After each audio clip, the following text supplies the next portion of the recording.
My Spotify, I have playlists of like mythological playlists. I've got mushroom playlists. I've got like, I need to have music that affects my drawing. So if I'm doing something like a happy, like a lot of the My Little Pony stuff, I would listen to K-pop, like Korean pop music, you know, just like really bubbly, happy stuff. Some of them are drawn to true crime podcasts, though. You'll find a lot of the My Little Pony artists love listening to true crime. So there's a lot of like Rainbow Dash and Twilight Sparkle is painted to horrible retellings of old true crime. But for stuff like the mythology stuff, I would, yeah, do a playlist of like somber music if I was doing like a sad painting. Like I just can't separate myself enough to have happy music playing when I'm trying to paint like a tragic scene. You know, it just something doesn't work out. And then like I'll, you know, have a candle lit. Like I like to have like a full kind of, when I'm drawing something, I want to be able to be open enough to put as best of myself into it as I can. Throwing myself fully into these projects, I've been gardening. I've been trying to learn about different herbs, different way herbs interact with each other. You know, calendula being something you use in tea, and as well as like mint and all that. Like whenever I was creating something that's like a sticker for like well-being, you know, so I'd pull all these different flowers that I was growing in my garden at the time that I had organized to kind of be a reference material, I guess. Like I'm growing my own reference material, I suppose.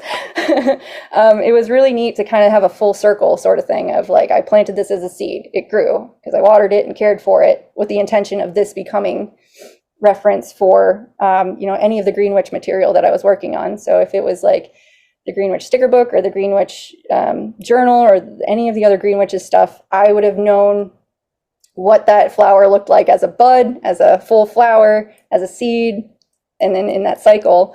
And just like, yeah, it was wild. And then having to do that for multiple topics too. So, you know, you'd go from doing flowers to doing runes to doing an altar set to doing candles, you know, like, so trying to find all these things that I sort of have around me anyway and trying to see how to apply those things into the illustrations, even if it was just like a little sticker vignette. Like I always really loved like the Art Nouveau vignettes, even if they were just a little extra thing in the corner of a border. Like, you know, I've got a few like Alphonse Mucha, Margaret MacDonald Macintosh tattoos, you know, like it's just, I love all the little teeny details, even in like the most decorative border or the thing you're supposed to be looking at. I will find the one thing that is the little extra bit.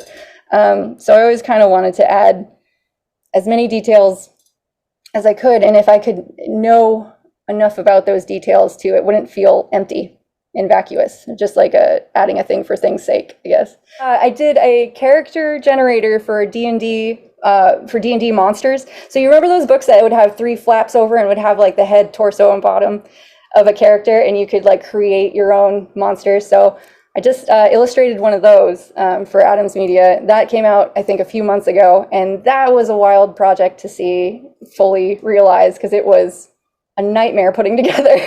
Everything had to line up. Every character's shoulders had to line up with every torso. It was just like one of the most stringent parameters I've had on anything. And seeing the final product on that made all that stress from that project kind of like go out the window and be like, okay, now I can see the final version of that.